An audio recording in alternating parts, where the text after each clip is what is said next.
नमस्कार दोस्तों, मैं सूरजमल आपके अपने YouTube चैनल पे आप सब लोगों का स्वागत करता हूं। आज हम बात करने जा रहे हैं एक ऐसी कंपनी के बारे में जिस सेक्टर पर अभी गवर्नमेंट का बहुत ज़्यादा फोकस है, क्योंकि गवर्नमेंट अभी जो बात करी है स्मार्ट सिटीज़ की, और स्मार्ट सिटीज़ को एक दूसरी स्मार्ट सिटीज़ से कनेक्ट करने की वाया एयर। तो ये कंपनी जो काम करती है जिस क्षेत्र में, वो बहुत ही इंटरेस्टिंग सेक्टर है। तो चलो हम इस वीडियो की शुरुआत करते हैं। उससे पहले आपसे एक रिक्वेस्ट है, अगर अभी तक आपने मेरा चैनल सब्सक्राइब नहीं किया तो प्लीज़ आप मेरा चैनल सब्सक्राइब कर लीजिए, ताकि आपको जो भी मैं वीडियो डालूं फ्यूचर में वो आपको आसानी से मिल जाए।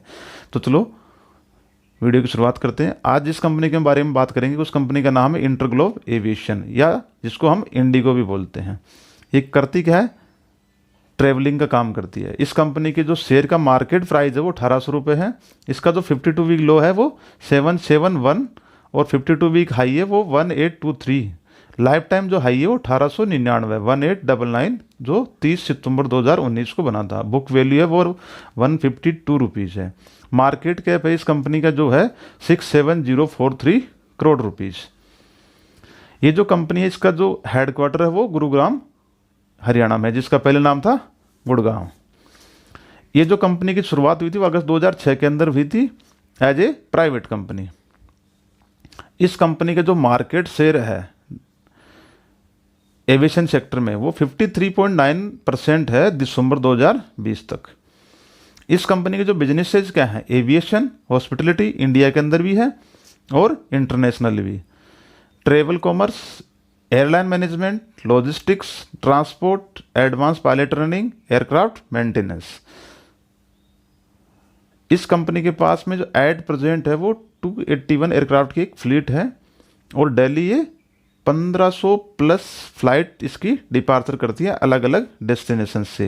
ये 87 डेस्टिनेशन को वर्ल्ड वाइड कनेक्ट करती है, जिसके अंदर 63 है जो इंडिया के अंदर है और 24 है जो इंटरनेशनल्स है।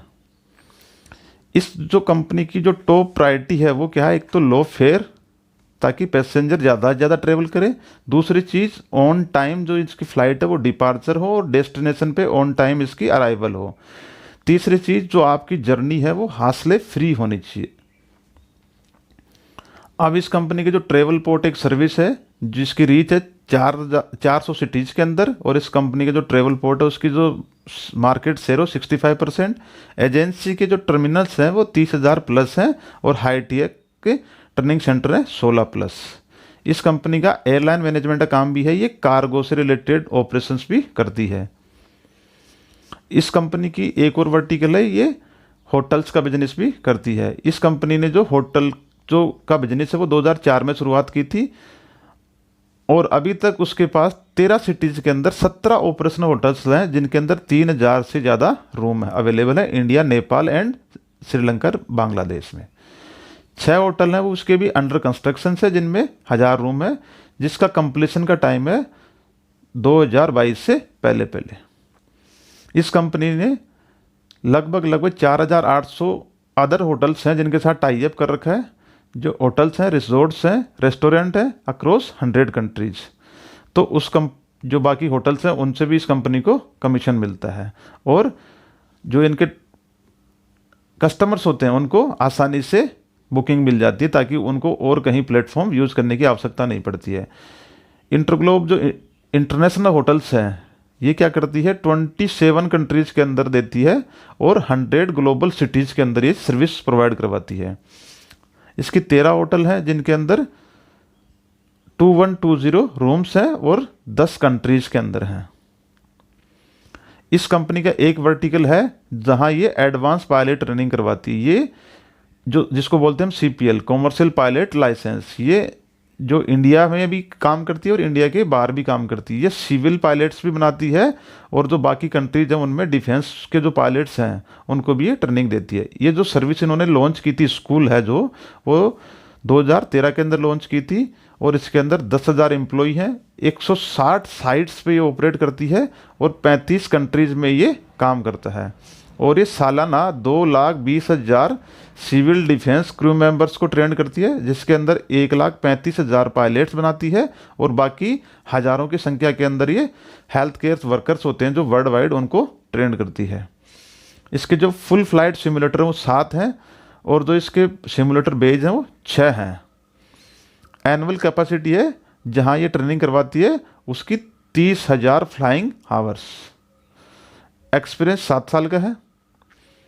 अब इसका एक वर्टिकल और है जहाँ ये एयरक्राफ्ट मेंटेनेंस इंजीनियरिंग करवाती है, जिसको हम AME बोलते हैं।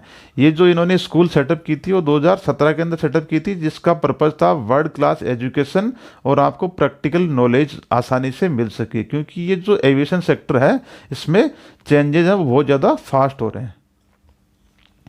AME है ये 2 वर्टिकल में करवाती है, एक तो एरोप्लेन टर्बाइंस में और दूसरा है एवियनिक्स में।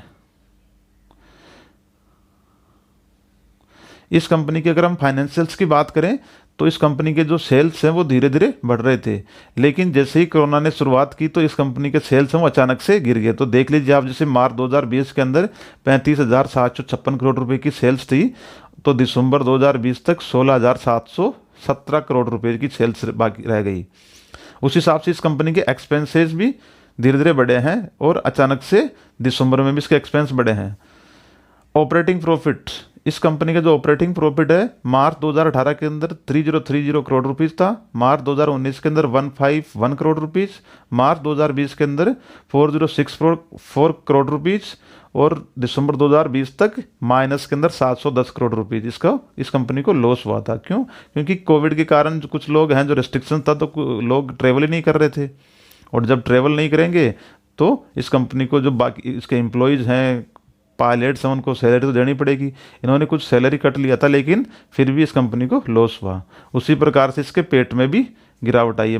दिसंबर 2020 के अंदर इस कंपनी का जो पेट है वो -5544 करोड़ रुपीज़ है। रिजर्व है इस कंपनी के दिसंबर 2020 के अंदर 1440 करोड़ रुपीज़, जो पिछले रिजर्व थे उनसे कम हुए हैं, और बोरोविंग्स भी बढ़ गई।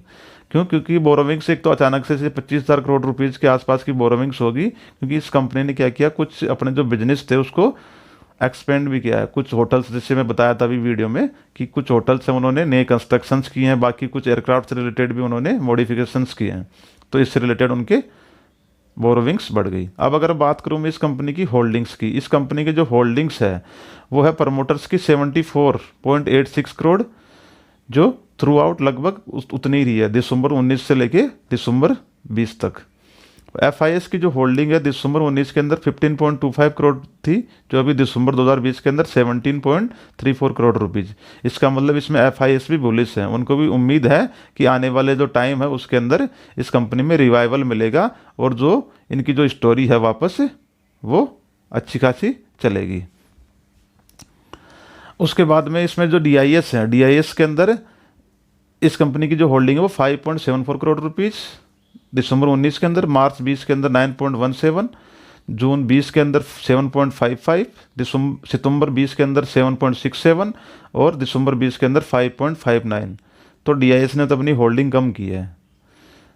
पब्लिक होल्डिंग है जो दिसंबर 19 के अंदर 4.15 करोड़ थी, वो दिसंबर 20 के अंदर 2.23 करोड़। मतलब पब्लिक के लिए जो इसके शेयर्स हैं वो कम अवेलेबल है, फ्लोटिंग शेयर्स हैं, तो ये कंपनी के लिए एक अच्छी बात है। कंसर्न्स क्या है इस कंपनी के, जो स्टॉक है वो ट्रेड कर रहा है 36.74 टाइम्स इसके बुक वैल्यू के। दूसरी चीज़, जो कंपनी का जो ROE है पिछले 3 साल का देखें तो 4.51% है, जो इस कंपनी के लिए नेगेटिव है। क्रूड ऑयल की prices day by day high जा रही है, क्योंकि इन्फ्लेशन बढ़ रहा है, और जब इन्फ्लेशन बढ़ता है तो कमोडिटीज़ की जो प्राइजेज होती हैं वो बढ़ती हैं, इसको कमोडिटी बूम बोलते हैं। ये एक साइकिल होता है, तो हो सकता है आने वाले टाइम पे क्रूड की और प्राइस बढ़े, तो इसको कंपनी की जो रेवेन्यू है, प्रॉफिटेबिलिटी है, उसमें आपको असर देखने को मिल सकता है। अब इस कंपनी के लिए पॉजिटिव्स क्या हैं? एक तो अनलॉक थीम है जिसको आप प्ले कर सकते हो। बाकी चीज़ें क्या हैं, गवर्नमेंट ने जो पहले इसके फेयर पे जो कैप लगा रखा था कि आप इससे ज़्यादा फेयर नहीं कर सकते, जब इन्होंने कोविड के बाद में अपनी ऑपरेशन शुरू किए थे, फ्लाइट शुरू की थी, तो गवर्नमेंट ने एक कैप लगा दिया था कि आप इससे ज़्यादा प्राइस नहीं बढ़ा सकते, वो कैप बढ़ा दिया। तो ये इस कंपनी के लिए एक पॉजिटिव चीज़ है। दूसरी चीज़, पहले उन्होंने स्टार्टिंग में बोला था कि आप 50% जो कैपेसिटी है वो यूटिलाइज कर सकते हो, अभी उन्होंने बोल दिया कि 100% आप जो पहले नॉर्मल कैपेसिटी थी वो आप यूटिलाइज कर सकते हो। तो ये कंपनी के लिए एक अच्छी बात है। दूसरी चीज़, गवर्नमेंट का भी जो फोकस है कि स्मार्ट सिटीज़ डेवलप करेंगे, प्लस सारी स्मार्ट सिटीज़ को हम एक दूसरे से कनेक्ट करेंगे वाया एयर ट्रैफिक। तो ये इस कंपनी के लिए एक बहुत अच्छी बात है। अभी जैसे से अनलॉक की प्रक्रिया शुरू होगी, वैक्सीनेशन लोगों को लग गया और लगेगा, तो लोग घूमने फिरने बाहर जाना शुरू करेंगे, तो इसके जो होटल बिजनेस हैं वो दोबारा से स्टार्ट होंगे और उससे रेवेन्यू आना शुरू हो जाएगा। अब बाकी चीज़, जैसे ये कंपनी है लॉजिस्टिक का काम भी करती है, तो लॉजिस्टिक सेक्टर्स है वो आने वाले टाइम पे बहुत अच्छे करेगा।